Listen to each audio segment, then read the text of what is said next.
Voici pourquoi Donald Trump n'a aucune chance d'éloigner la Russie de la Chine. Une analyse des implications géopolitiques du rapprochement avec la rencontre de Riyad entre Washington et Moscou. Extrait de la leçon d'intelligence économique et stratégique numéro 1945 de Jean-Paul Pougala. À lire dans son intégralité sur www.pougala.net. Il y a un mois, le 20 janvier 2025, Donald Trump a prêté serment en tant que 47e président des États-Unis, porté par son slogan emblématique « MAGA, Make America Great Again ». Mais j'ai bien peur que ce ne soit qu'un simple slogan électoral, sans réelle chance de se concrétiser. La réalité est bien plus complexe. Donald Trump ne peut que tenter de sauver ce qui peut encore l'être, car le fossé creusé par la Chine semble désormais hors d'atteinte, même pour la première puissance économique mondiale. C'est dans ce contexte que s'inscrit le récent rapprochement des États-Unis avec la Russie. Loin d'être une simple manœuvre pour séparer Moscou de Pékin, il s'agit plutôt d'une tentative désespérée de limiter les dégâts face à l'ascension fulgurante de la Chine. Il y a 3 jours, le 18 février 2025, s'est tenue à Riyad, capitale de l'Arabie Saoudite, la première rencontre de haut niveau depuis 2015 entre les représentants américains et russes. Cette réunion, orchestrée par Donald Trump et Vladimir Poutine, marque une tentative de repositionnement des États-Unis dans le jeu géopolitique mondial où la Chine secoue les alliances et les rivalités traditionnelles. Mais une question centrale se pose, Donald Trump peut-il vraiment réussir à séparer la Russie de la Chine? La Chine, une puissance inarrêtable. La réponse est simple, non. Les liens entre la Russie et la Chine se sont renforcés ces dernières années et Pékin a déjà pris une avance considérable dans plusieurs domaines clés, notamment celui des véhicules électriques. Pourquoi la Chine a-t-elle ciblé ce secteur en particulier? Parce qu'il est au cœur de la préparation à la guerre future. Aucun pays ne peut espérer gagner une guerre sans maîtriser la production automobile.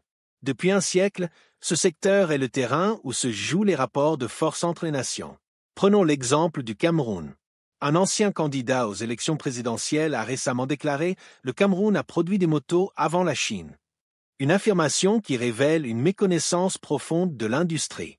Produire des motos ou des voitures ne se résume pas à assembler des pièces. Cela nécessite une maîtrise de l'acier, du caoutchouc, des moteurs et surtout une infrastructure industrielle solide. En réalité, l'industrie automobile est avant tout une industrie militaire.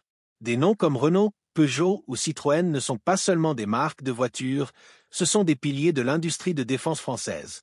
En 1912, Armand Peugeot déclarait déjà « L'automobile fait partie intégrante de la défense du pays ». La stratégie chinoise, le communisme industriel.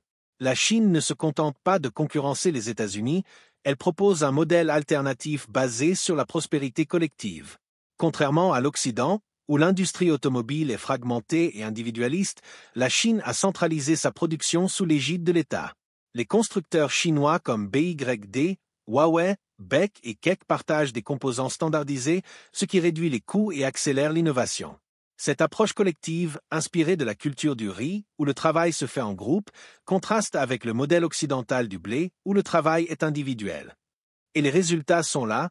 En 2024, la Chine a exporté 6,4 millions de véhicules, principalement vers l'Amérique du Sud, l'Afrique et l'Asie du Sud-Est. Une croissance de 23% par rapport à 2023, tandis que les marques occidentales enregistraient leur pire performance. L'échec de la stratégie américaine. Donald Trump tente désespérément de ralentir l'ascension de la Chine, mais ses efforts sont vains.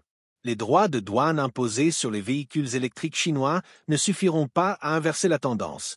La Chine ne vise même plus les marchés occidentaux, elle se concentre sur les pays émergents où elle construit une base solide pour l'avenir.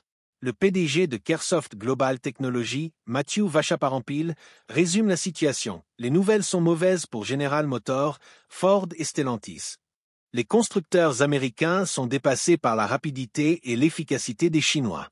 Conclusion, un monde en mutation. Donald Trump ne pourra pas éloigner la Russie de la Chine, car Pékin a déjà redéfini les règles du jeu. La Chine ne cherche pas à remplacer l'hégémonie américaine par la sienne, elle propose un nouveau modèle basé sur la coopération et la prospérité collective. Les États-Unis, enfermés dans leur logique individualiste, ne peuvent plus rivaliser. La bataille entre le riz et le blé est déjà perdue pour Washington. Et vous, qu'en pensez-vous? Laissez un commentaire et partagez votre avis sur cette analyse.